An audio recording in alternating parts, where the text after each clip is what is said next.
Perfect. Yeah. Okay, I know. You always see me eating. I'm always doing my good things when I'm out eating food, right? I know. Well, welcome to Red State BBQ. One of the greatest things I've ever randomly discovered on a road trip. This place is just north of Lexington, Kentucky. If you are on I-75, north or south, you'll see a road sign off to the side. Pay attention to it. This place is fantastic. The ribs are good, or the ribs are great. The brisket's incredible. I highly recommend the double smoked brisket, which, honey, I'm coming home and I'm bringing brisket. I'm bringing with me because Katrina couldn't be here, so I'm bringing the brisket to her. But this actually leads me to my first good deed of the day. Hold on a second, there we go. My first good deed of the day is supporting a small local business. And I'm doing that one of two ways. One, I'm shopping at that local business. This is not a chain. This is a local establishment with local people, local cooks, local everything. It's as local as it gets. So, one, I'm doing that. Two, as you can see, they've got a sign that says, cash preferred, cash is king.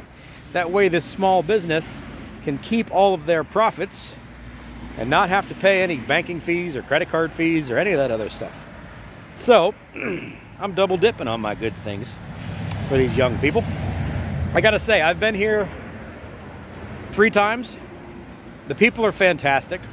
You're in rural Kentucky, you know, kind of like horse country. If you can't tell,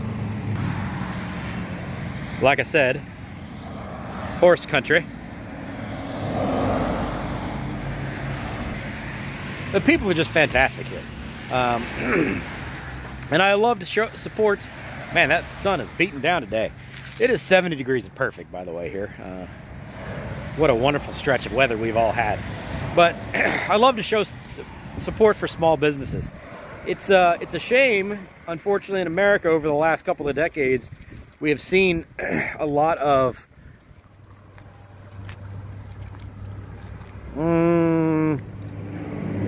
deprioritization of the American small business, and that's a shame. It's a big shame. Typically speaking, small businesses have been the engine that has driven American prosperity and driven the middle class and driven success. And that's all well and good, but it's also driven people being valued by their employers and they're as employees valued by their employers. They have a personal connection to the folks that run the restaurant. You know, like this is a family-owned establishment. It's a family-run place. The people who work here, they're not some random number on an employee sheet. They're somebody who works here that's getting taken care of. And as we got more and more into the whole big business corporate structure, and again, you know, I don't want to poo-poo too much, but people tend to be more invested in small businesses, and small businesses tend to be more invested in their employees versus just, you know, your employee number 75433. You know what I mean? So whenever you get a chance to support a small business, there's smokers back in here. Last time I was here, actually, they were outside smoking. But whenever you get a chance to support a small business, please do so. And I'm bringing that to your attention now because we are just a couple of days away from Thanksgiving, and then that wonderful national holiday that is Black Friday here in the United States, which means we all go out and spend a whole bunch of money. Attached to that is also a small business shopping day. And I would highly encourage you to go out and spend your money with a small business. Support the local. Support the independently family-owned businesses that are doing good things for good people and trying to take care of their good people instead of just maybe necessarily buying it at the cheapest possible rate you could find some random unknown store on the internet, you know. And I'll take that with a grain of salt. I've certainly been guilty of buying a couple of things at the cheapest price I could possibly find. But generally speaking, I do prefer to support small businesses. And I do support people who have brick and mortar stores. Long time ago, way back in the early days, 2003, 2004, I used to work at Best Buy. And I bet almost none of you know that. I have a former career in IT before I do what I do now. And when 03, 04 came around, it was right when the digital shopping experience happened, when online shopping was first a thing. BestBuy.com was a thing. You could buy a laptop or a TV or whatever. Well, I happen to be in the laptop world. So my bosses in the store would tell me to encourage them to buy it online. Get on BestBuy.com and buy it. Buy it that way. All right, well, yeah, okay. If I didn't have it in store, okay, maybe, I guess. Or you could buy it for me and I could order it in. You could come back to the store and we could, have a personal relationship and I could sell you what you needed to sell. But they really wanted you to force you onto BestBuy.com. Go buy it online. And then Amazon became a thing, which, they used to sell used textbooks. I kind of still wish they did. But the problem that I had with it, and I brought this to my attention, Dustin Davies, by the way, you probably aren't going to ever see this, but I brought this to my boss's attention way back when he was encouraging me to push people on the internet or in the store to buy things on the internet, was if they buy it on the internet, what do they need me for? What's my job for? If I'm here for in-person connections and in-person advice and my expertise, why am I here? And the answer is I'm not going to be there anymore. If you're buying things online and all you're doing is pumping money into the online retail space, you know what we're all going to end up doing? It's working in warehouses. If you don't need a salesperson, if you don't need somebody that's working in the stores anymore, you don't need a cashier anymore, well, then those jobs don't exist anymore. Those people skills, those people jobs are gone. You just end up working in a big windowless box. Now, I will admit that I have some personal connection to people working in a big windowless box, and, it is what it is. I'm glad they pay the wages. But I think a lot of what we've also seen in society kind of comes down in that same period of we've lost a lot of our people skills because we don't necessarily need to have people skills anymore. You could go through your entire day. You can get your groceries delivered. You can get your whatever delivered, your toiletries delivered, your TV delivered, everything. You can even have a car delivered these days. You don't have to go through the experiences of dealing with people and treating other people with respect and all of those things that used to be a part of our way of life were a thing. And I think that's bad. I think it's bad. I wish we were a little bit different. And in doing so, I'm going to do things like this. I'm going to stop at small businesses when I get a chance, and I'm not going to take my food to go. I'm going to order it, and I'm going to talk to the folks that are there, and I'm going to tip them nicely, and I'm going to take care of people, and I'm going to be kind.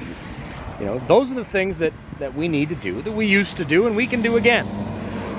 And I'm going to get off my soapbox now and get back on the road. But welcome to Good Things for Good People, the little tiny YouTube channel with great big dreams. That's what it's all about, man.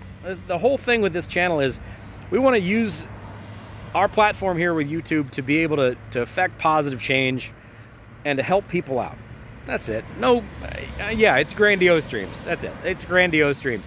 But it's something we can easily do. There's so much that's so easy to do. There's so many easy wins we all have a chance to win every single day. You can positively affect people in even just a small way every single day. You just have to keep your eyes open and look for it. That's it. But again, the idea, if you've never been here before, I apologize. I'm a little ranty today. But thank you for being here. The idea here is we're going to use the watch minutes and the views on the channel to be able to generate revenue, to be able to do good things for good people. It's as simple as that. We can use the revenue for whatever it is we choose to. We can use it for, buying groceries for somebody that needs in need of groceries. We could use it for buying toys for kids. We can use it for paying for gas for somebody. We could use it for anything. It doesn't matter. We can do whatever we want to with it because it's going to be our money. We are going to be a part of a team for this. I do show all the analytics on this kind of thing, and I will show you the analytics as soon as I get home, because I actually am homeward bound today. But the idea here is we're going to use the revenue that's generated off of this platform, off this process, to be able to positively affect other people. And we're going to keep it on a real macro or micro level. Micro, not macro, micro. We're going to keep it on a real micro level because we want to have some direct impact on people's lives, individual people's lives, not just donating money to some big amorphous, entity that's going to do who knows what with our money. You're going to be able to see what we're going to do with the revenue that we make, because I'm going to show you. I'm going to do it, and we're going to enjoy that experience together. I don't need any donations. I don't want any donations. I just appreciate you being here watching these videos, supporting the channel, spreading the word. I just recently created a Facebook group for this as well, if you are a Facebook page for this. If you're interested in it, jump on our Facebook page. It's Good Things for Good People. I know, wouldn't you think? But I just want to use it as a medium to generate revenue, to bring people here to watch this video, because Facebook doesn't pay me anything. I don't care. YouTube does. This is the platform that's going to really work. We can share here. We could talk here. I could do lives here, which I'm going to do again here, I think, next week. But we can build a community here and generate revenue here. The Facebook group is great. It's going to be a wonderful way to hopefully spread the word a little bit faster and make the channel grow a little bit faster. But the idea is to get people here.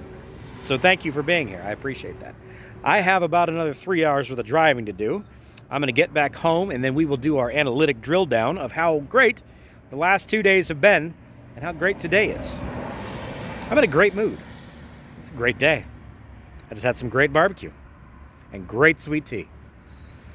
All right, enough of that. All my greatness. I'm gonna get on the road. I'll see you guys here in just a minute. Made it home. Welcome back to Columbus, Ohio, folks. Here's my little puppy dog, sweetie dog. It's me, baby dog. You excited to see me? Yeah, thank you very much. She's excited to see me. Hadn't seen me in a week, huh? I know. So let's talk about analytics. I do, as always, want to go over analytics with you folks. I want to keep this all above board, and so you guys understand where we are, how we're growing, the successes and the challenges we have.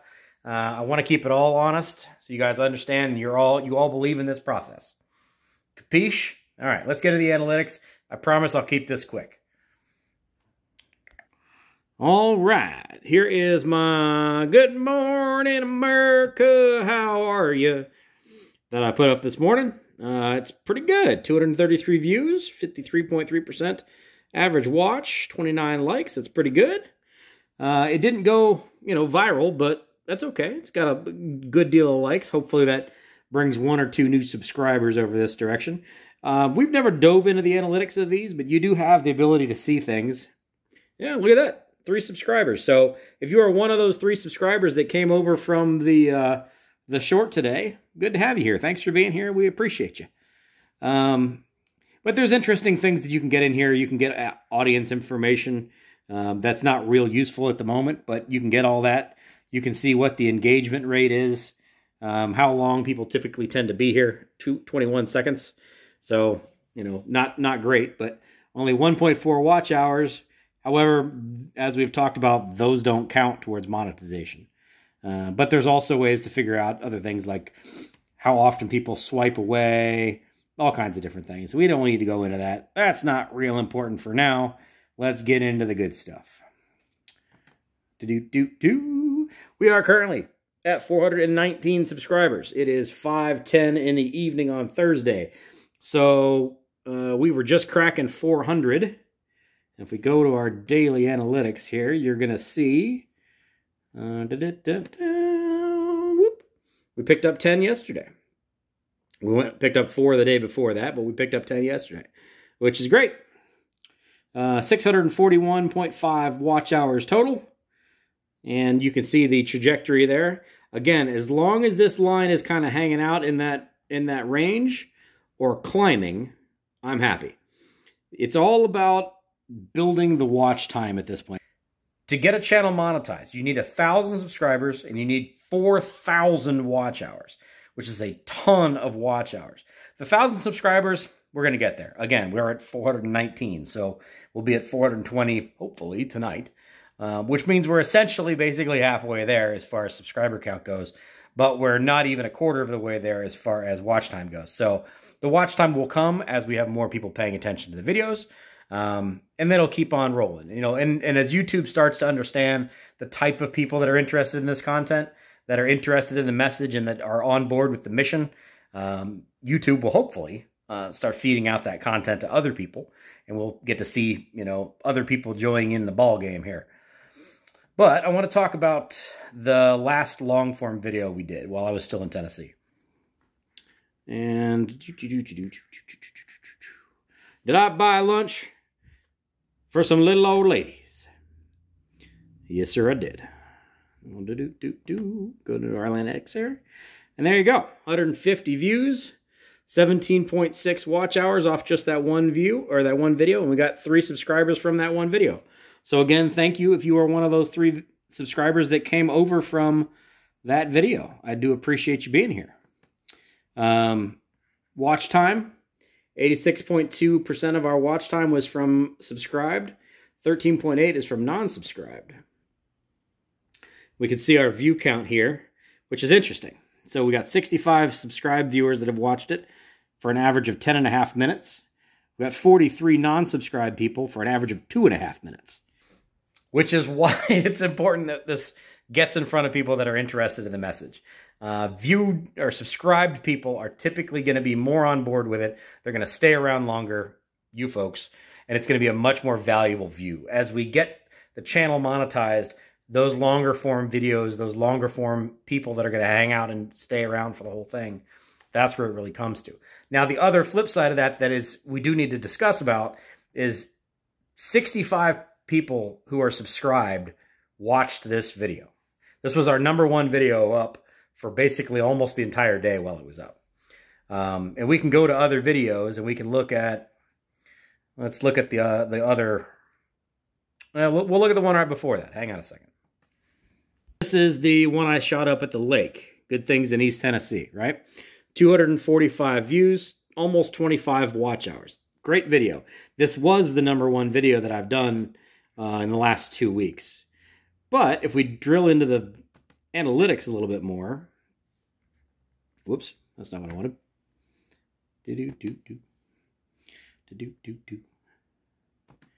Click on views. Click on audience. Okay, returning viewers. Subscribe versus non-subscribe, right? 78.7% versus 21.3%. And I'm liking seeing this non-subscribe number growing. That means YouTube is starting to put that video out there to people that are not subscribed already. But what's something to talk about is the fact that 92 of those views, of those 228, are subscribed people out of 400 plus subscribers. So we talked about zombies once before. And this is where we get into that problem of the fact that people are subscribed to the channel, but they don't necessarily pay attention to the content. And that's one of the things you're going to have to deal with YouTube. Unfortunately, people a lot of times will subscribe to something. Hey, it's great. I appreciate it. Click subscribe. And then they never come back. And I appreciate the subscriptions. I do. But unfortunately, if you're not watching the content, you're not a value-added part of the team. And it's it's part of the game. Unfortunately, zombie subscribers are people that it happens. We're all subscribed to lots of YouTube channels, I'm sure. You've all got your favorites that you watch. And especially with the fact that I'm doing these videos daily, it can fall through the cracks. It happens. I get it. It's just unfortunate. But, hopefully at some point in time in the future, our subscription base gets rejuvenated and gets reactivated. I've got a lot of things in the mix. I've got a lot of things that I want to try to make this channel into. I think it's got a ton of potential. I just got to make sure that I try to keep this thing rolling. And fortunately, I'm a perpetual optimist, so I'm not one who will give up. Anyway, guys, I have some unpacking to do. I brought some barbecue back for my little puppy dog. Yeah, you get some sweet. Yeah, you got barbecues. You want barbecue? And for Katrina, and I'm going to get myself all situated because I got to be back at work tomorrow. And I have a ton of work that I'm way behind because I haven't been home in a week. So, thanks for being here. I appreciate you believing in the message. If you got anybody who's interested in this, send it to them. If you're on Facebook, look up the group or look up the page and share it if you want to. Let's get the conversation going. The best thing we can do is just keep people talking about this kind of thing. Get more people believing in the message. The message spreads faster. That's it. See you tomorrow, folks. Have a great evening.